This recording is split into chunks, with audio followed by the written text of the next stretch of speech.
वंदे गुरु श्री चरणारविंदम। गौर कृपा घनीभूतम प्रभु श्री हरिनंदन मम जीवन सर्वस्व भक्त्यालो विपुल पुनु। राधा कृपा मयगमुख श्री गुरुदिन तारकम प्रभु श्री गौर गोपाल भक्त्यालोमे पुनः पुनः। अजानुलंबित भुजौ कनकावदातौ संकीर्तनैकपितरो कमलायुताक्षौ विश्वाम्भरो द्विजवरो जुगधर्मपालो वंदे जगत प्रियकरो करुणावतारो। आनंदलीलामय विग्रहाय हेमावदिव्य सुंदराय तस्मै महाप्रेमरसप्रदाय चैतन्यचन्द्राय नमो नमस्ते। निरानन्दमिदं सर्वं प्रेमानन्दस्मृतिकृतं येन तं सततं वन्दे नित्यानन्दं जगद्गुरुं। श्री अद्वैत नमस्तुभ्यं कलिजुग कृपानिधे गौर प्रेम प्रदानाय श्री सीतापतये नमो। राधिनी स्वरूपाय गौरांग सुहृदाय च भक्त शक्ति प्रदानाय गदाधर नमस्तुते।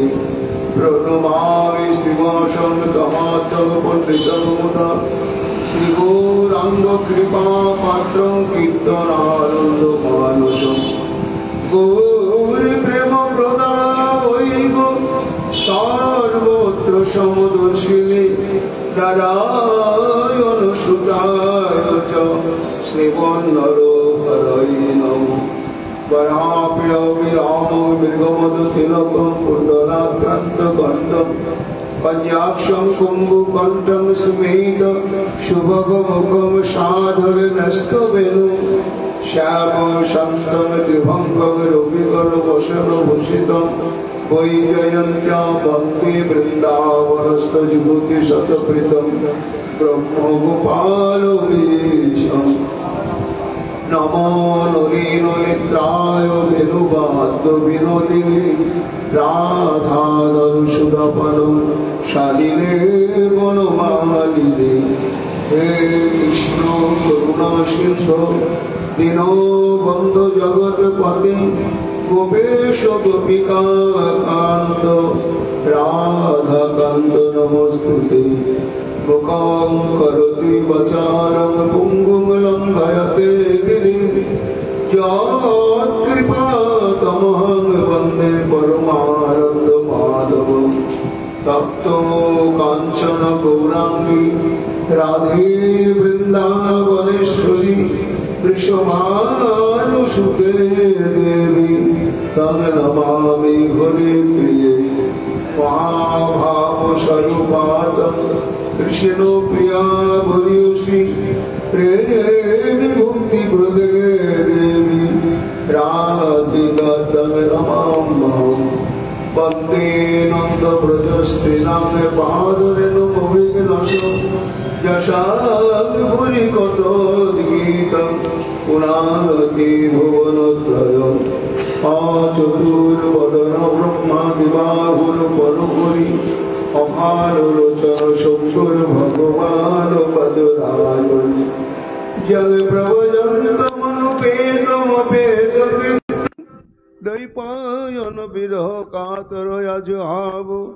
पुत्रेति तन्मयातयतरवयोभिनेदुस्तं सर्वभूतहृदयमणिमानतोऽस्मि। तमादिदेवं करुणानिधानं तमालवर्णं सुहितावतारम्। अपार संसार समुद्रसेतुं भजामहे श्रीभागवत स्वरूपम्। वंशाकल्पतरुभ्यश्च কৃপা সিন্ধুভ্যেব চ পতিতানাং পাবনেভ্যো বৈষ্ণবেভ্যো নমো নমো।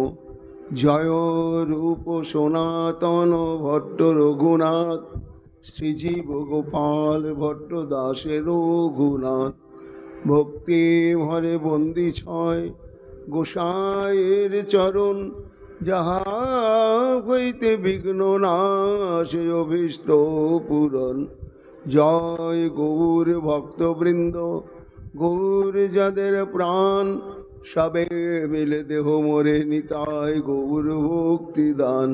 নিতাই গৌর হরি বল, নিতাই গৌর হরি বল, নিতাই গৌর হরি বল। জয় জয় নিতাই গৌর হরি হরি বল।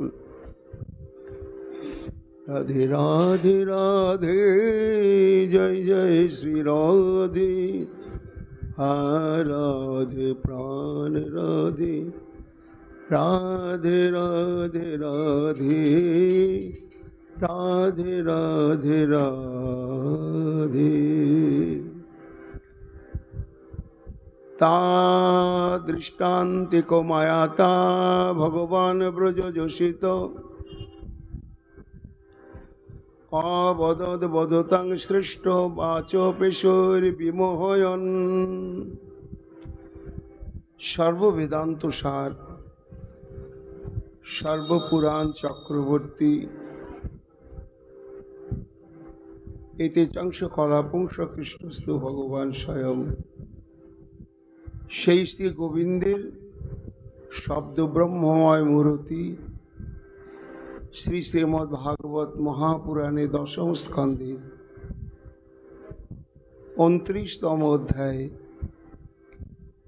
সপ্তদশ সংখ্যক শ্লোকে পরমহংস চূড়ামণি পূজ্যপাদ শ্রীমৎ সুখদেব গোস্বামী পাদ তার সম্মুখে উপবিষ্ট অনশন ব্রতধারী মহারাজ পরীক্ষিত সংকল্পিত চিত্তে নিরবচ্ছিন্নভাবে শ্রী গোবিন্দের কথা শ্রবণ করে চলেছেন। আমরা আজ থেকে নিয়ম সেবার পূর্বদিন পর্যন্ত ধারাবাহিক শ্রীমদ্ ভাগবতীর এই দশম স্কন্ধের 29 অধ্যায়ের সপ্তদশ শ্লোক থেকে শ্লোক সাধুগুরু বৈষ্ণবের কৃপায় যথাসাধ্য শ্রবণ কীর্তনের সৌভাগ্য লাভ করলাম। শুনতে হবে নিরন্তর গোবিন্দের লীলা কথা। ভজনের সর্বশ্রেষ্ঠ অঙ্গই হচ্ছে শ্রবণম। এই শ্রবণের ফলশ্রুতি কি না, শ্রবণের ফলশ্রুতি সম্পর্কে মহারাজ পৃথুর আরাধনায় আবির্ভূত হয়েছিলেন স্বয়ং ভগবান এবং পৃথুর আরাধনায় সন্তুষ্ট হয়ে বলেছিলেন, মহারাজ তুমি বর প্রার্থনা করো। তো তার পরিপ্রেক্ষিতে মহারাজ পৃথু বললেন, হে ভগবান, হে উত্তম শ্লোক, আমার আর কি বরের প্রয়োজন? অন্য কোনো বর চাই না, কেবল তোমার কথামৃত শ্রবণ, এই শ্রবণে যেন অচলা অবিরত নিরবচ্ছিন্ন নিষ্ঠা প্রাপ্ত হই। শ্রী ভগবান যেন প্রশ্ন করলেন, হে মহারাজ, আমার এই কথা শ্রবণ কীর্তনের কি সার্থকতা? এই প্রশ্নের উত্তরে পৃথু তখন বললেন, স উত্তম শ্লোক মোহন মুখচ্যুত ভবৎ পদাম্বুজ সুধা কণানীল। অর্থাৎ কথাটি হতে হবে লীলা পুরুষোত্তম ভগবানেরই কথা, এবং সেই কথা মুখনিসৃত হতে হবে নির্মৎসর চিত্ত কৃষ্ণগত প্রাণ সাধুর বদন হতে। তা হে প্রভু, তোমার চরণাশ্রিত, তোমার শরণাগত ভক্তগণ, তাদের কোনো কর্মসাধনা নেই, কোনো তপস্যা নেই, ব্রত নেই, জপ নেই, ধ্যান নেই, নিরন্তর তারা দুটি ভজনাঙ্গ নিয়েই উন্মত্ত পাগল হয়ে থাকেন। সেই দুটি মুখ্য ভজনাঙ্গ সম্বন্ধে তুমি বিশ্ব মানবের কাছে ঘোষণা করেছ। মচ্ছিত্তা মদ্গত প্রাণা বোধয়ন্ত পরস্পরম কথয়ন্তস্য মাং তুষ্যন্তি চ রমন্তি চ। তোমারই মুখ নিঃসৃত তোমার ভক্ত সম্বন্ধে তোমারই মন্তব্য প্রভু, এরাই মহৎ, যাদের কোনো লাভ, পূজা, প্রতিষ্ঠা, বাসনার গন্ধ মাত্র শরীরে নেই, এমনকি জীবন ধারণের কোনো প্রচেষ্টাও যাদের নেই, অন্য কোনো ব্রত তপস্যা স্পৃহাও অন্তঃকরণে নেই, নিরবচ্ছিন্ন একটি কর্মসাধন, সেটি কি কথান্তস্য মাং নিত্যম। তোমার এই হৃৎকর্ণ রসায়নী প্রেমভক্তি উদয়কারী অমৃতময় লীলা কথা কীর্তন ছাড়া আর শ্রবণ ছাড়া তাদের আর কোনোই নাই, এমনকি তাদের নিদ্রাগমও নেই। দিবানিশি তারা শ্রবণ করে চলেছেন, কীর্তন করে চলেছেন। এরাই হচ্ছেন মহৎ। সেই মহৎ মুখোচ্ছিত, তাদের মুখনিসৃত কি ভবৎ পদাম্বুজ সুধা কণানিল, অর্থাৎ তোমার চরণ নিঃসৃত মধুর ন্যায় চরম পরম আস্বাদ্য এবং মাদকতা প্রদানকারী যে অমৃতময় লীলা কথা, এই কথা যদি শ্রবণ করা হয় তাহলে কি হয়? স্মৃতিং পুনর্বিস্মৃত তত্তদ বর্তমানাং কুযোগিনাং ন বিতরত তলং বরই। হে প্রভু,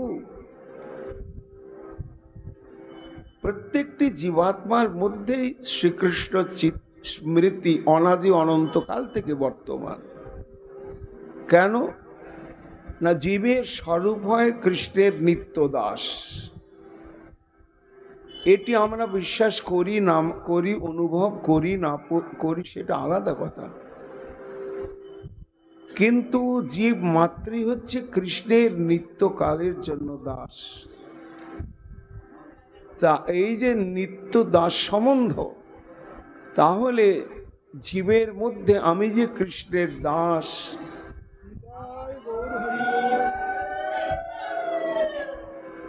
এই দাস স্মৃতিটিও নিত্য, কিন্তু সেই নিত্য যে স্মৃতি আমি কৃষ্ণ দাস, তা জীব নিত্য কৃষ্ণ দাস তাহা ভুলি গেল। আমাদের বিস্মৃতি এসে গেল। কখন এসে গেল? না, যখন মায়ার দ্বারা প্রভাবান্বিত হলাম। এই যে আমি শ্রীকৃষ্ণের নিত্য দাস, এই স্মৃতিটা যখন হারিয়ে গিয়ে আমরা বিস্মরণ হয়ে গেলাম, তখনই দেহদৈহিক সম্বন্ধের নানাবিধ পরিচয় আমাদের মধ্যে উদয় হলো। আমি পুত্র, আমি কন্যা, আমি পিতা, আমি মাতা, আমি পতি, আমি পত্নী, আমি ভ্রাতা, আমি ভগিনী ইত্যাদি ইত্যাদি। এই পরিচয় দেহ দৈহিক সম্বন্ধের স্মৃতি নিয়ে জন্ম জন্মান্তর আবর্তিত হচ্ছে। আর এই কৃষ্ণ বিস্মৃতির জন্যই তার দুঃখ। আমাদের যত প্রকার দুঃখের একমাত্র কারণই হচ্ছে কৃষ্ণ বিস্মৃতি। তা এই বিস্মৃতি, তাহলে দুঃখ অপসারণের পথটা কি? না আবার ওই বিস্মৃতির অন্ধকারকে সরিয়ে দিয়ে কৃষ্ণ স্মৃতিতে আবার প্রতিষ্ঠিত হওয়া। নিতাই গৌর হরি বল, নিতাই গৌর হরি বল, নিতাই গৌর হরি বল। জয় জয় শ্রী রাধে।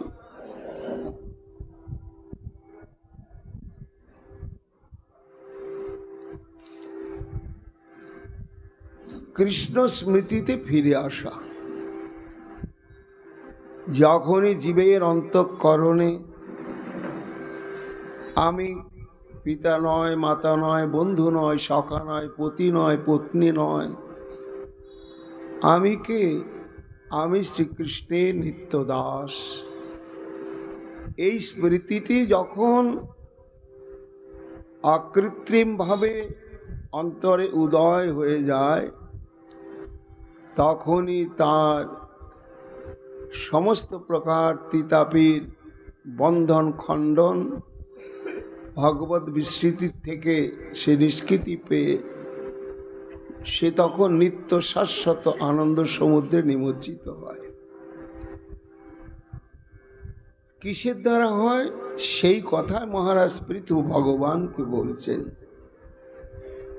যে তোমার সাধুমুখ নিঃসৃত তোমার লীলা কথা নিরন্তর শ্রবণ করতে করতেই পুনঃ স্মৃতিটি উদয় হয়। কাদের? যারা বিস্মৃত হয়েছে তাদেরকে কুযোগী বলা হয়।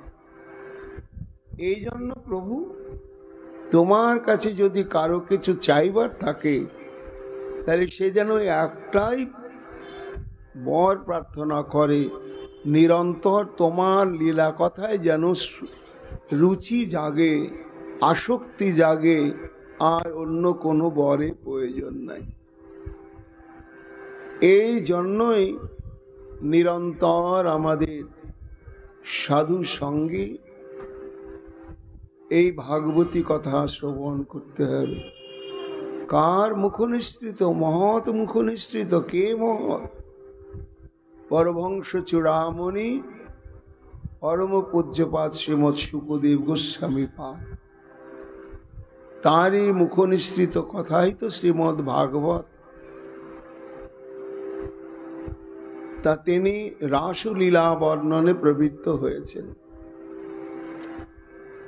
হয়ে বলছেন মহারাজ পরীক্ষিত, তা দৃষ্টান্তিক মায়াতা ভগবান ব্রজযোষিত অবদত বদতাং শ্রেষ্ঠ বাচ পেশর বিমহয়ন।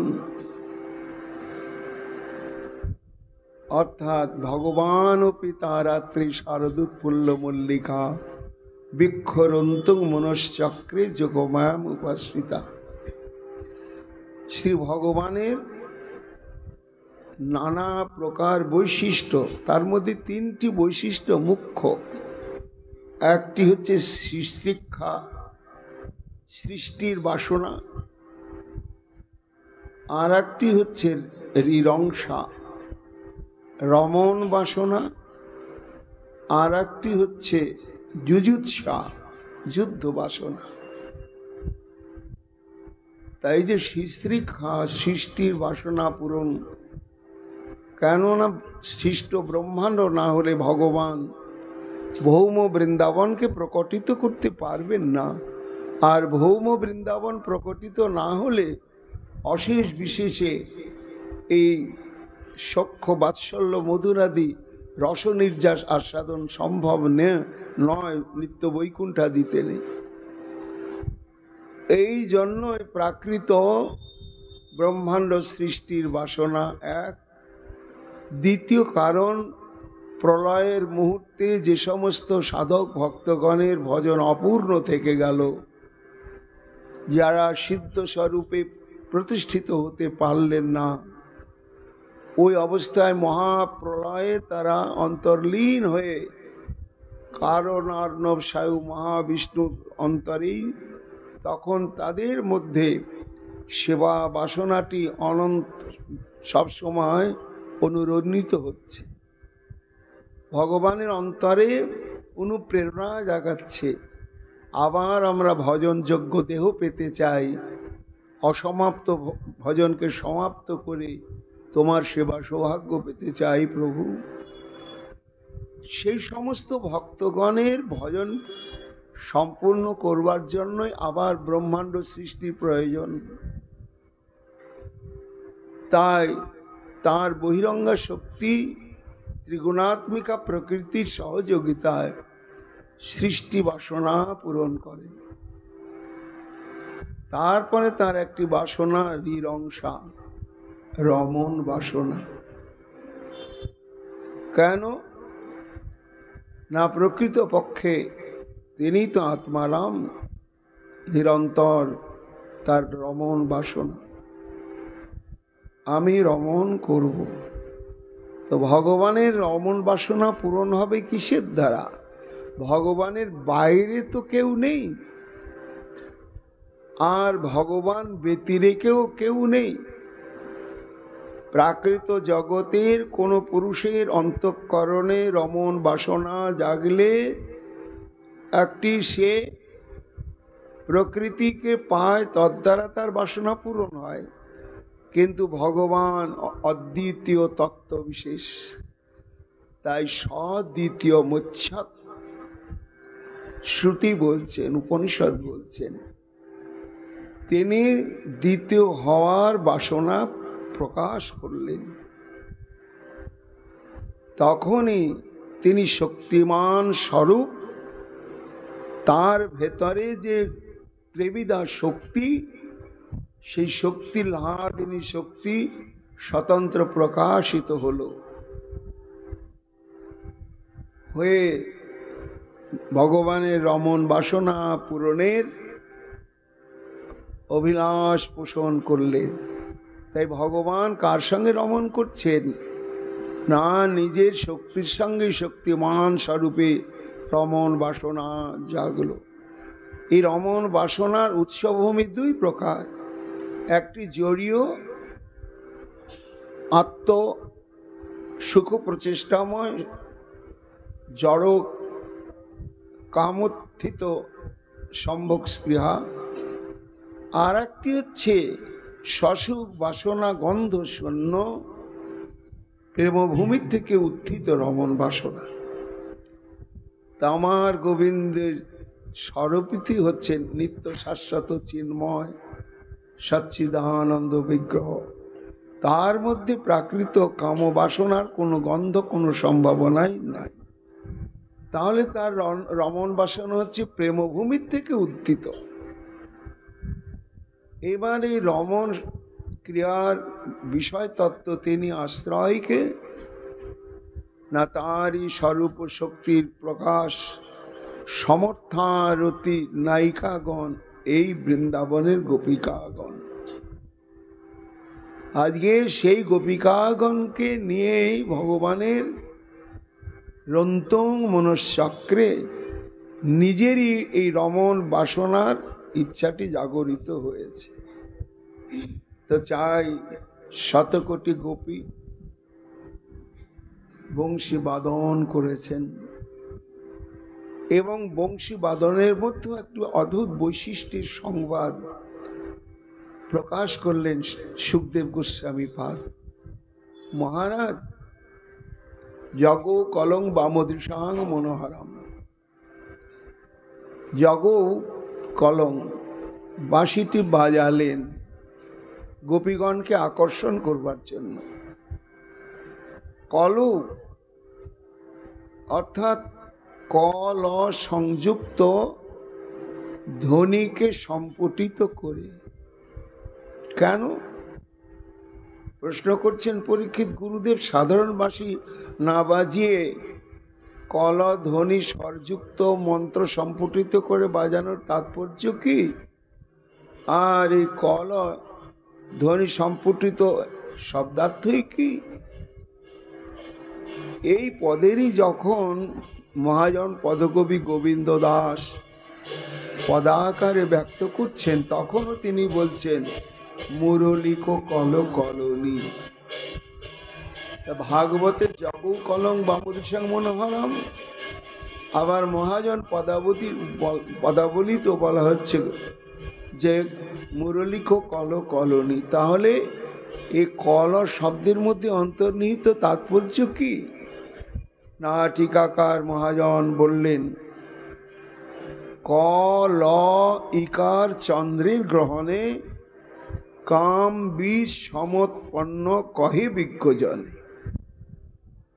এই ক আর লয়ের মধ্যে রহস্য লুকানো আছে। সেখানে কি আছে? ক আছে, ল আছে, দীর্ঘইকার আছে, চন্দ্র আছে, আর বিন্দু আছে।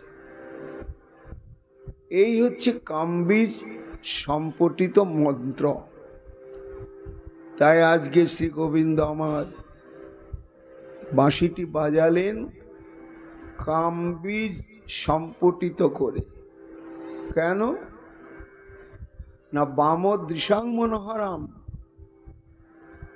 বামদৃশা শব্দের তাৎপর্য হচ্ছে যে গোপীগণের মধ্যে দুটি প্রকরণ আছে।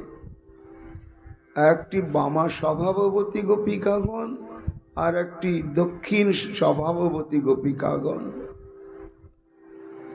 দক্ষিণ স্বভাব বা স্বভাববতী গোপিকাগণের প্রেম হচ্ছে তদীয়তাময়ী প্রেম, অর্থাৎ হে গোবিন্দ আমরা তোমার, আমরা তোমার, আমরা তোমার। এই সমস্ত গোপিকাগণকে আকর্ষণ করা শ্রীকৃষ্ণের কাছে কিছুই না। যেমন তেমন করে বাঁশি বাজালে এরা সব কিছু পরিত্যাগ করে ছুটে আত্মসমর্পণ করে। কিন্তু এছাড়া গোপীগণের আর একটি প্রকরণ হচ্ছে বামদৃশাং, বাম স্বভাববতী। এদের প্রেমের বৈশিষ্ট্য হচ্ছে মদীয়তাময়ী প্রেম, অর্থাৎ এরা কখনো শ্রী গোবিন্দকে বলে না হে শ্যাম আমি তোমার বা আমরা তোমার। এরা বলে তা হতে যাব কেন, তুমি আমার বা তুমি আমাদের, আমাদের অধীন তুমি, তোমার অধীন আমরা নয়। এদেরকে বলা হয় বামা স্বভাববতী গোপী। এদেরকে অভিসার করানো শ্রীকৃষ্ণের কাছে সহজসাধ্য নয়। আর এই গোপীগণ না হলে আজকে রন্তং মনশ্চক্রে উদ্দাম যে রমণ বাসনা উদয় হয়েছে, তা এই সমস্ত গোপিকাগণের প্রয়োজন রয়েছে। তাই দক্ষিণা স্বভাববতী গোপীগণ, বামা স্বভাববতীগণ আকর্ষণ করবার জন্যই বামদৃশাং মনোহরম বাঁশিটি বাজালেন।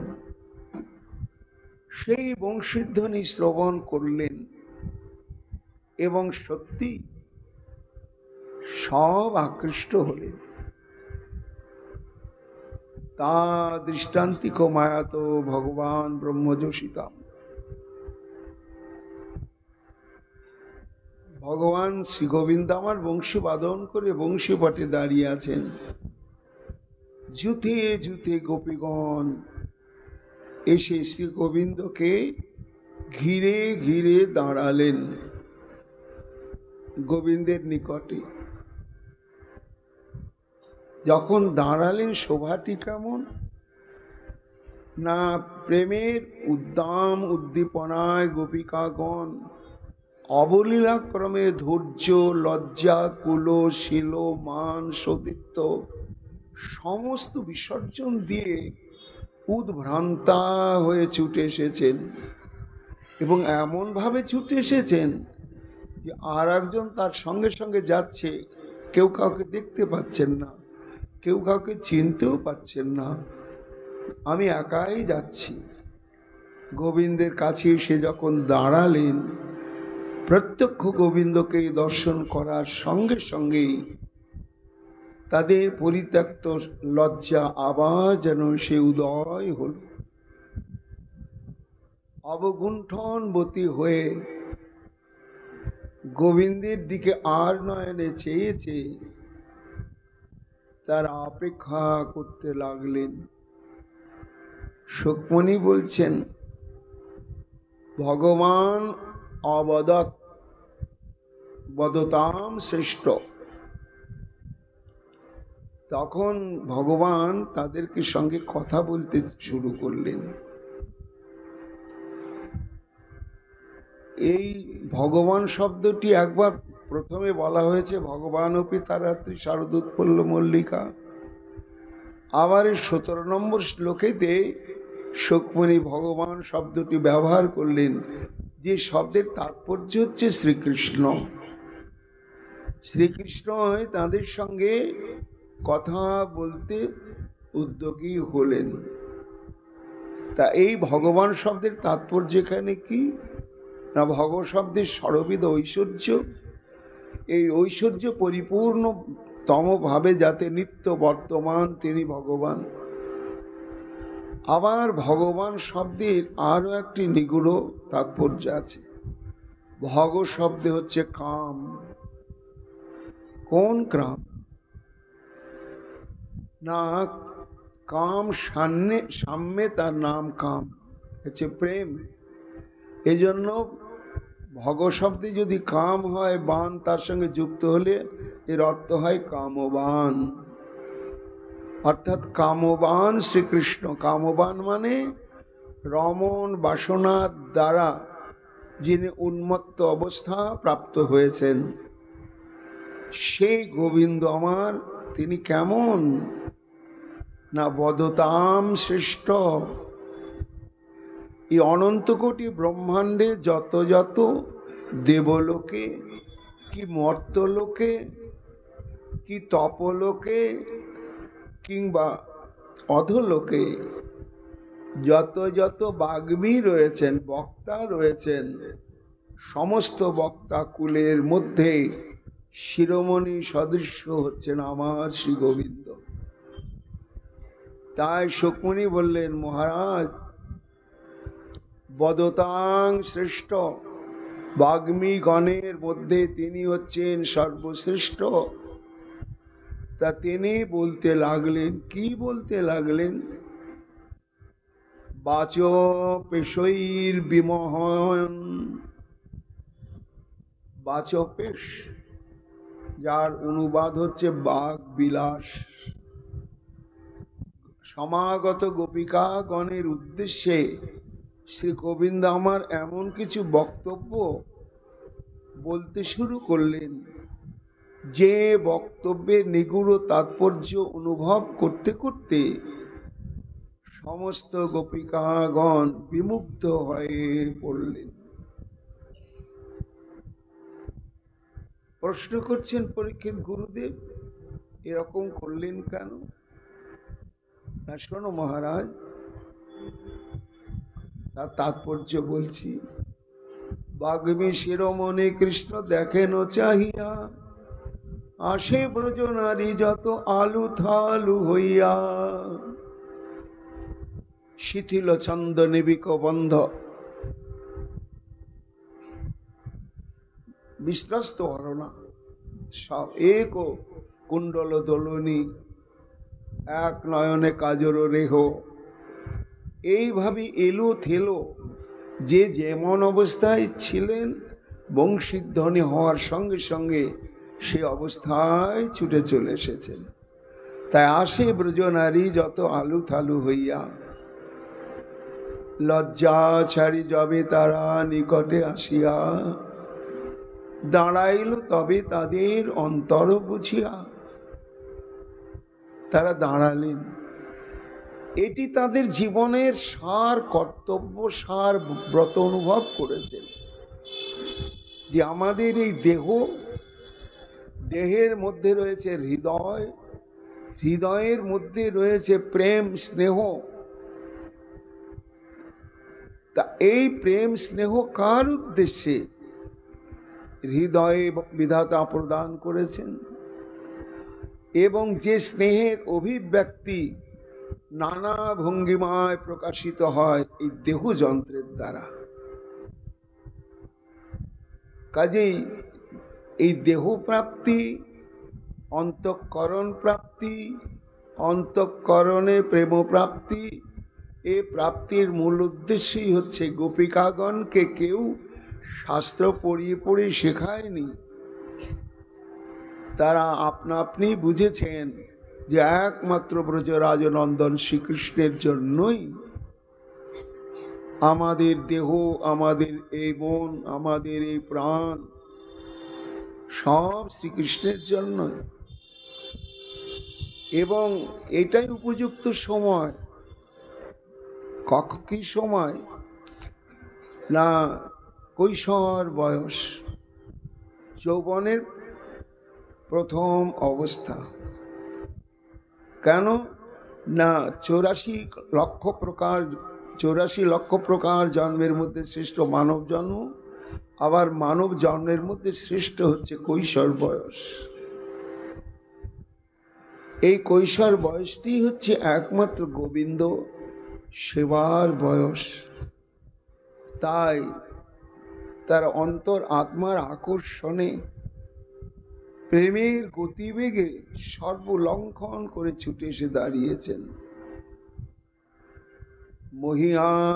মোহিত করিয়া বাক্যে রসিক নাগর, আস্বাদয়ে গোপী ভাবে আনন্দ অন্তর।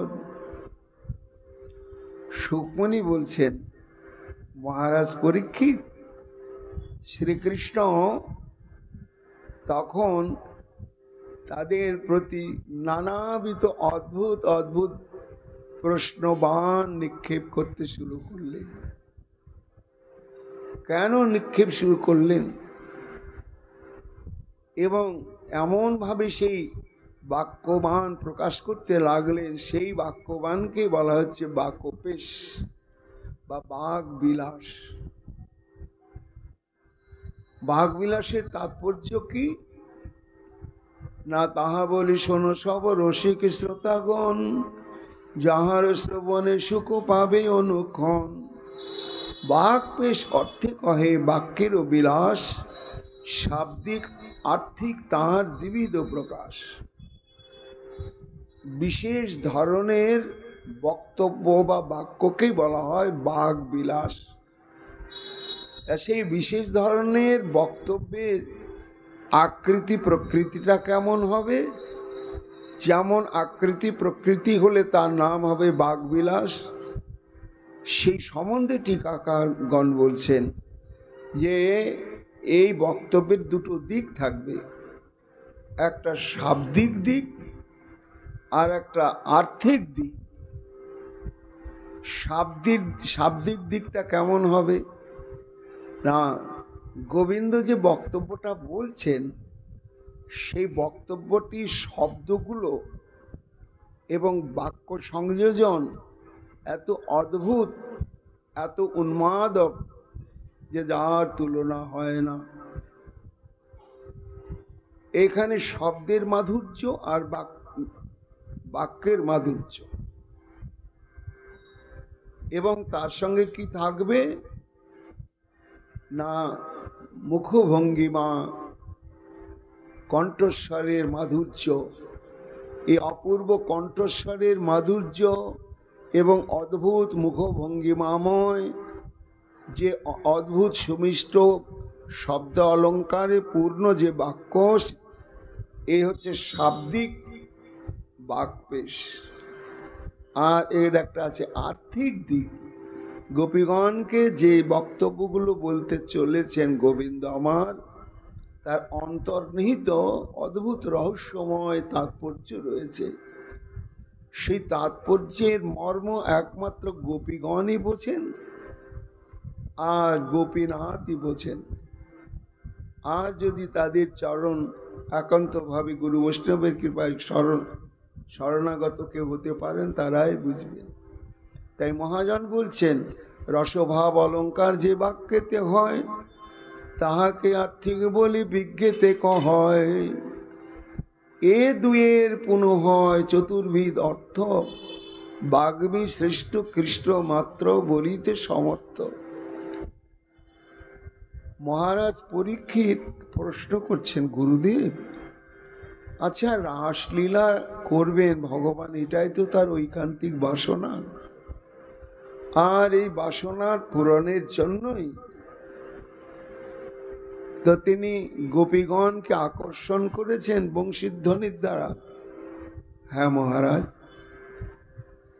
এবং সেই বংশীধ্বনি শ্রবণ করে গোপিকাগণ সমাগত হয়েছে। সঙ্গে সঙ্গে ভগবান যে উদ্দেশ্যে তাদেরকে বংশীধ্বনি দ্বারা আকর্ষণ করে আনলেন, যে স্থানে আনলেন, যে সময়ে আনলেন, এর উদ্দেশ্যে মহারাস লীলা, তো তারাও সমাগত হয়েছেন।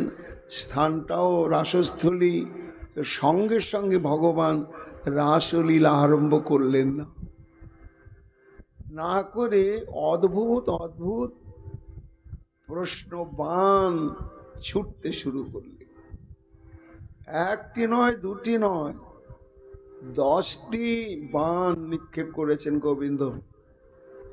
টিকাকার বলেছেন যেন 10টি বজ্রক্ষেপ। তাই এটা কেন করলে, কি প্রয়োজন ছিল? এটি মহারাজ পরীক্ষিতের প্রশ্ন। তখন তার উত্তর দিতে গিয়ে সুকমণি বলছেন, মহারাজ শোনো, এই বাগবিলাসের তাৎপর্য কি জানো? সহজ কথা নয়, গম্ভীর অর্থ সমন্বিত। এর 4 প্রকার ভাব আছে এর মধ্যে। কি কি 4 প্রকার ভাব? না, প্রথম ভাব হচ্ছে উপেক্ষাময়। গোপীগণকে উপেক্ষা করছেন। আরে হঠাৎ তোমাদের আগমনের কারণ কি? তোমাদের সম্পর্কে জানি, এই সমস্ত অদ্ভুত অদ্ভুত বক্তব্যগুলো আমরা পরবর্তী শ্লোকে পাবো। এটা উপেক্ষা, যেন গোবিন্দ তাদেরকে উপেক্ষা করছেন। কেন এসেছে এখানে? আসা তোমাদের উচিত হয়নি। এই আশা যে উচিত হয়নি, তার পেছনে আবার খুব গূঢ় রহস্যময় যুক্তি বিস্তার করছেন। এটা নাম হচ্ছে উপেক্ষা ভঙ্গিময় বাগবিলাস। আবার ওই কথার মধ্য দিয়েই আবার প্রার্থনা ভঙ্গিময় মনের ভাব ব্যক্ত হচ্ছে। না না, তোমরা আসবে না তো কারা আসবে? তোমাদের আগমনটি যথার্থ আগমন, এবং এইভাবেই আমার নিকটে আগমনের পথটাকে ব্রহ্মাণ্ডের সবাই অনুসরণ করা কর্তব্য। আমি চাইছি তোমরা আগমন করো, এটা প্রার্থনা ভঙ্গিময়। এই 2 প্রকার।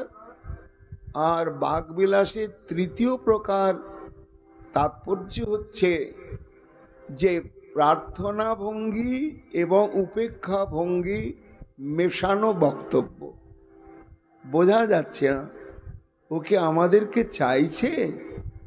হ্যাঁ চাইছেই বটে, এই কথার দ্বারা মনে তো হচ্ছে। আবার মনে হচ্ছে না, না মোটেও চাইছে না, এই যে কথার দ্বারা মনে হচ্ছে। এটাকে বলা হচ্ছে উভয়াত্মক ভঙ্গিময়। আর 4র্থ প্রকরণ হচ্ছে যথার্থ বক্তব্যের বাক্যগত বা শব্দগত অনুসারে অনুবাদে যে অর্থ দাঁড়ায় সেটি।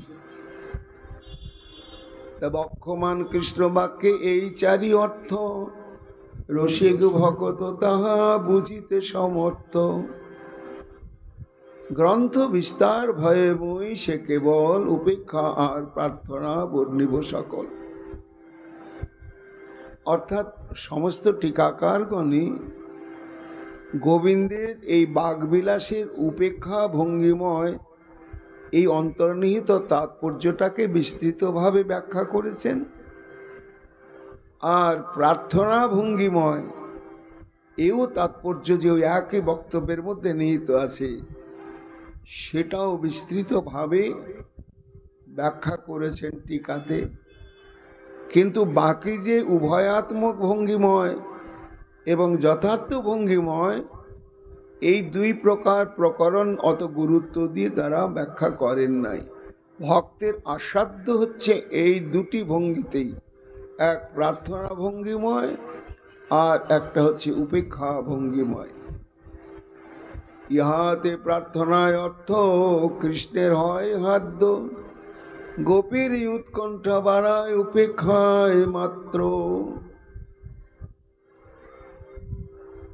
তা কেন এই ভঙ্গির তাৎপর্য কি? পরীক্ষিত প্রশ্ন করলেন, গুরুদেব কি প্রয়োজন ছিল? সুখমণি বলছেন, খুব নিগূঢ় কারণ, শোনো মহারাজ। যে গোপী প্রেমের কাছে গোবিন্দ ঋণী স্বীকার করতে বাধ্য হয়েছেন,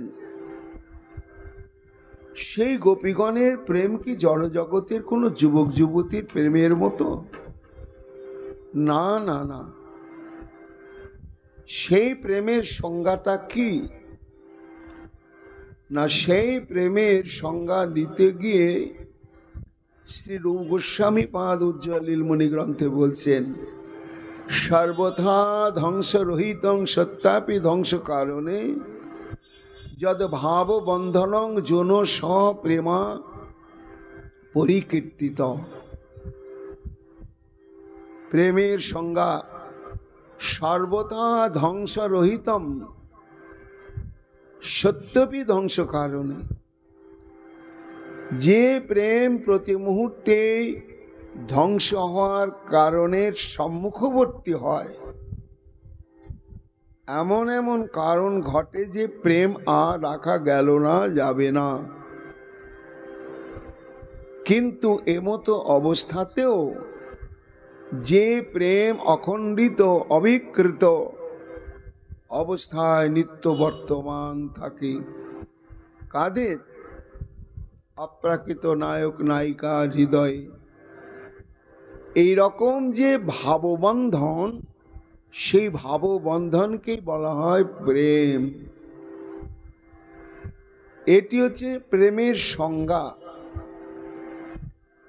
তা প্রশ্ন হচ্ছে, জগতের জীব যেন এই প্রেমের সংজ্ঞাটি অনুভব করে তারা দেখতে চাইছেন যে সর্বদা ধ্বংসের কারণ থাকা সত্ত্বেও যে প্রেম ধ্বংস হয় না, হতে পারে না, সেটাই প্রকৃত প্রেম। তা সেই প্রেমের দৃষ্টান্ত কোথায়? সুখমণি বলছেন, মহারাজ, সেই প্রেমের দৃষ্টান্ত স্থাপন করবার জন্য সমগ্র ব্রহ্মাণ্ডে দেখো গোপীগণের প্রেম কেমন ধ্বংস হওয়ার চরমতম কারণ ঘটলেও সেই প্রেম ধ্বংসপ্রাপ্ত হয় না, বরং আরো গভীর থেকে গভীর গাঢ় হয়ে যায়।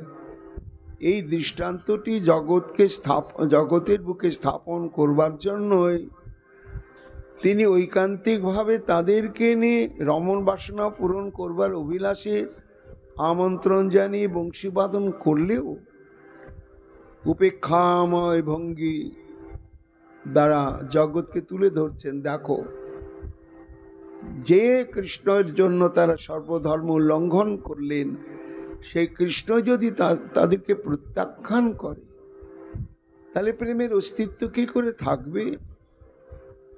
বলে, এটা তো সিদ্ধান্তে দেখা গেল, দৃষ্টান্তটা এমন আমরা ধ্বংসের কারণ দেখতে চাই যে এমন ধ্বংস কারণ আর দ্বিতীয়টি হতে পারে না। এইরকম ধ্বংসের কারণ ঘটা সত্ত্বেও কৃষ্ণের প্রতি গোপিকাগণের যে প্রেমনিষ্ঠা দেখো অবিকৃত থেকে গেল।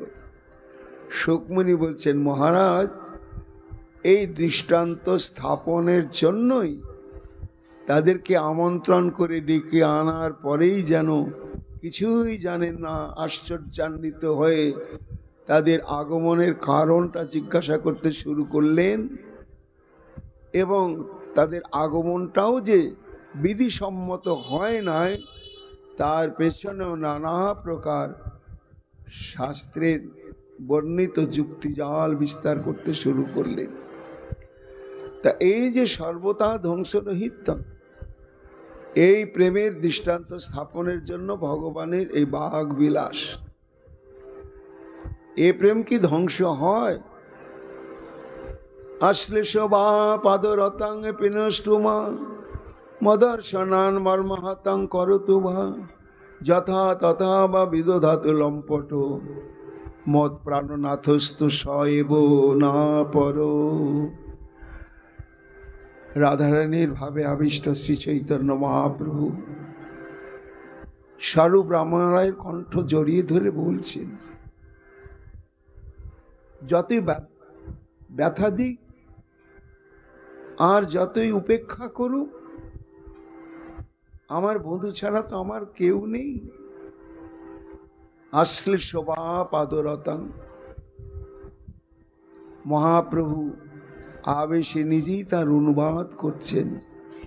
আমি কৃষ্ণ পদদাসী দেহ রস সুখ রাশি, আলিঙ্গিয়া করে আত্মসাৎ, কিবা না দেন দর্শন যারে মোর তনুমন, তবু তেহ মোর প্রাণনাথ। জারেন মন তরুণ মন, অর্থাৎ যতই বেদনা দিক, সখী হে শোনো মোর মনেরও নিশ্চয়, কিবা অনুরাগ করি কিবা দুঃখ দিয়া মারে, মোর প্রাণেশ কৃষ্ণ অন্য নয়। যতই পীড়া দিক, ছাড়ি অন্য নারীগণ মোর বশ তনু মোর, মোর সৌভাগ্য প্রকট করিয়া, তা সবারে দেন পীড়া আমা লইয়া করে ক্রীড়া, সেই নারীগণে দেখাইয়া। এখানে আমার প্রেমের পরাকাষ্ঠার গৌরবই জগৎকে জানাচ্ছেন, সবাইকে উপেক্ষা করে আমাকে সমাদর করছেন। আবার বিপরীত, কিংবা তেহ লম্পট সর্ধিষ্ঠ সুকপট অন্য নারীগণ করি সাত, মোরে দিতে মনোপীড়া মোর আগে করে ক্রীড়া, সখী তবু তেহ মোর প্রাণনাথ। এই যে গোপী প্রেমের সর্বতা ধ্বংসরাহিত্যং যে বৃত্তি, যে স্বভাব, সেই স্বভাবটি গোপী মহিমা ব্রহ্মাণ্ডে স্থাপনের জন্যই শ্রী গোবিন্দ আমার, হে মহারাজ পরীক্ষিত, এই অদ্ভুত বাক্য বিলাস গোপীগণের প্রতি বর্ষণ করতে শুরু করছেন। এই একটা প্রথম কারণ বলা হলো। দ্বিতীয় কারণ খুব রসতত্ত্বের নিগুড় সিদ্ধান্ত। এই যে সম্ভোগ রস, প্রেম মানে সম্ভোগ আর বিপ্রলম্ব মিশ্রিত অবস্থা। সম্ভোগের লীলার বৈশিষ্ট্য হচ্ছে নায়ক এবং নায়িকার মিলন।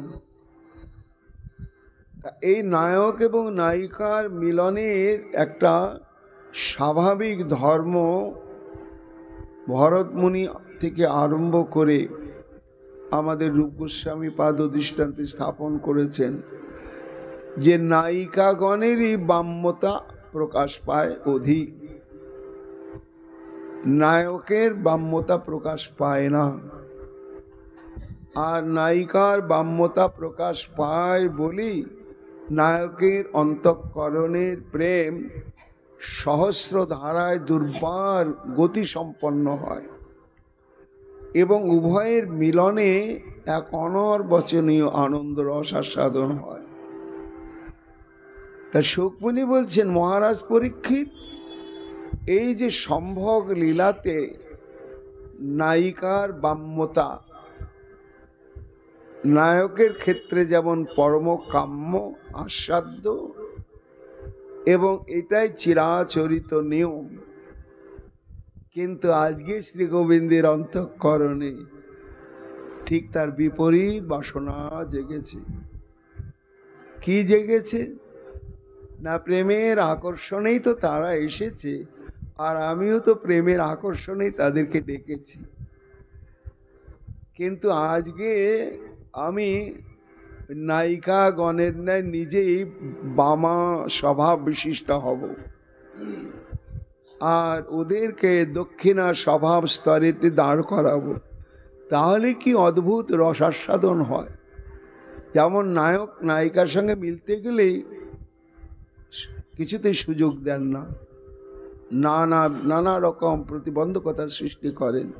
ঠিক বিপরীত ভাবে আজকে গোপিকাগণ যেমন গোবিন্দের সঙ্গে মিলিত হতে এসেছেন প্রাণ খুলে, গোবিন্দ নানা প্রকার বাম্যতা অবলম্বন করছেন, কিছুতেই সহজভাবে তাদের কাছে ধরা দিয়ে তাদের যে অতৃপ্ত সম্ভোগ বাসনা এবং নিজের সম্ভোগ বাসনা এটি পূরণের সুযোগ দিচ্ছেন না।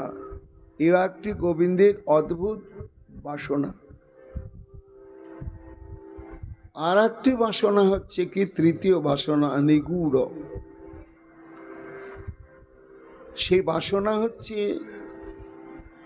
প্রেমের ধর্ম, প্রেমের নায়ক এবং নায়িকা পরস্পরের মধ্যে প্রেম ব্যবহার নানাভাবে প্রকাশ পায়। তো তার মধ্যে একটি বিষয় হচ্ছে যে কখনো কখনো নায়িকা তো নানা প্রকার মূল্যবান বস্ত্রে অলঙ্কারে প্রসাধনে সুসজ্জিতা হয়ে এলে নায়কের সুখ হয়। যদি বিবস্ত্র হয়ে আসে তাহলে সেটি কাম্য নয়। এই জন্য নায়িকাগণ সর্বক্ষণ নানা প্রকার বসন ভূষণে সুসজ্জিতা হয়ে অভিসার করেন এবং নায়কের নিকটে আত্মসমর্পণ করে। কিন্তু গভীর রসতত্ত্বের রসশাস্ত্রকারগণ বলছেন যে কখনো কখনো নায়কের অন্তরে বাসনা জাগে, তার প্রেমাস্পদা বা প্রেমিকার অনাবৃত অঙ্গ প্রত্যঙ্গের যে অদ্ভুত মাধুর্য কেমন, সেটি বসন ভূষণের দ্বারা আড়ালে থাকে বলে সম্যক আস্বাদন হয় না। কিন্তু কখনো কখনো সেটি বাসনা জাগে, আর সেই বাসনার পূরণের জন্যই কখনো কখনো নায়ক নায়িকার মাধুর্যমণ্ডিত অনাবৃত অঙ্গ প্রত্যঙ্গাদি দর্শন করেন। এটি একটি নিগূঢ় রীতি রসশাস্ত্রে। তা আমার গোবিন্দের সে বাসনা তিনি পূরণ করেছেন। অপ্রাকৃত চিদানন্দময় গোপীগণের দেহ প্রাকৃত রক্ত মাংসে সেখানে কোনো সম্ভাবনাই নেই, মহাভাব নামক উপাদানের দ্বারা গঠিত এবং বসন ভূষণের দ্বারা আবৃত থাকলেও তাদের যে চিদানন্দময় চিন্ময় অঙ্গ প্রত্যঙ্গের নিজস্ব মাধুর্য রয়েছে, যে মাধুর্যের আলোকে সমগ্র ব্রহ্মাণ্ড পর্যন্ত আলোকিত হতে পারে। তাই শ্রী গোবিন্দের অন্তঃকরণে বাসনা যে এই গোপিকা বৃন্দগণের অনাবৃত অঙ্গের মাধুর্য কেমন, এই বাসনা অন্তরে জাগলো। সেই বাসনাটি তিনি আগেই পূরণ করে নিলেন রাসলীলার আগেই। কখন পূরণ করলেন না, সুকমণি বলছেন মহারাজ পরীক্ষিত বস্ত্র হরণ লীলাতে শ্রী ভগবান তাদের বস্ত্রগুলোকে হরণ করে নিয়ে বৃক্ষের শাখায় শাখায় সাজিয়ে রাখলেন। তারা তো জল নিমগ্ন অবস্থায়, কিন্তু শ্রী গোবিন্দ আমার এমন বাক্পেশ তাদের প্রতি প্রয়োগ করলেন যে তারা অবশেষে নিরুপায় হয়ে জল থেকে আভরণ শূন্য অঙ্গেই একেবারে তীরে উঠে হস্ত বিস্তার করে করে বস্ত্র দেখিয়ে দিতে শুরু করলেন। সুকমণি বলছেন মহারাজ, এই প্রাকৃত জগতের প্রসঙ্গ নয়, এই মহাভাববতী মহাভাবতত্ত্বে গঠিত এই সমস্ত গণের যে অঙ্গ সৌন্দর্য, সেটি অনাবৃত অঙ্গ প্রকাশ করে গোবিন্দ আস্বাদন করলেন। এইবার তার অন্তরের বাসনা, আচ্ছা অনাবৃত অঙ্গের মাধুর্য তো আস্বাদন করলাম, কিন্তু এর চাইতেও এদের খুব আবৃত হচ্ছে অন্তঃকরণ। এই অন্তঃকরণের আড়ালে আমার প্রতি এদের যে প্রেম নামক এক মহামণি রয়েছে, অতীব দুর্লভ মণি, এই মণিটি তাদের হৃদয় সম্পুটের মধ্যে এমন এমন শত শত আবরণের দ্বারা ঢাকা এবং অর্গল দ্বারা সেখানে আবদ্ধ, কিছুতেই প্রকাশ করা যাচ্ছে না। সুকমণি বললেন, মহারাজ, এই যে গোপিকাগণের প্রতি উপেক্ষাময় বাক্য প্রয়োগে উদ্যত হলেন শ্রী গোবিন্দ, এর একটা কারণ হচ্ছে যে আঘাতে আঘাতে গোপীগণের অন্তঃকরণকে উন্মুক্ত করে ফেলা, বাক্সটাকে খুলে ফেলা। তার মধ্যে গোবিন্দের জন্য যে প্রেম মণিটি কেমন সমুজ্জ্বল প্রেম রয়েছে, সেটি যেমন অনাবৃত অঙ্গ প্রত্যঙ্গ দর্শনে তার বাসনা পূরণ করলেন, তেমনি অনাবৃত অন্তঃকরণে গোপিকাগণের নিভৃত হৃদয় সম্পুটে যে গোবিন্দের প্রেম মাধুর্য মণিটি রয়েছে, তার স্বরূপটি কেমন, এই বাসনা পূরণের জন্যই শ্রী গোবিন্দ আমার এই বাক পেশ প্রয়োগ করতে উদ্যত হলেন। কি সেই বাক পেশ এবং তার নিগুড় তাৎপর্য কি, পরবর্তী শ্লোকেতে সুখদেব গোস্বামী পাদ সেটি বিস্তৃতভাবে বর্ণনা করলেন। চৌদিকে বেরিয়া গোপী নিকটে দাঁড়ায়, হাসিয়া কি বলে বাণী প্রভু যদুরায়। সমাগতা গোপীগণের উদ্দেশ্যে শ্রী গোবিন্দ আমার এই প্রথম বক্তব্য বলতে শুরু করলেন। কি বক্তব্য বলতে শুরু করলেন? মহাপ্রভুর কৃপা আগামীকাল আমরা সেই প্রসঙ্গ শ্রবণ কীর্তন করব। এখনকার মতো ভাগবতী কথা এখানেই বিশ্রাম লাভ করছে। নিতাই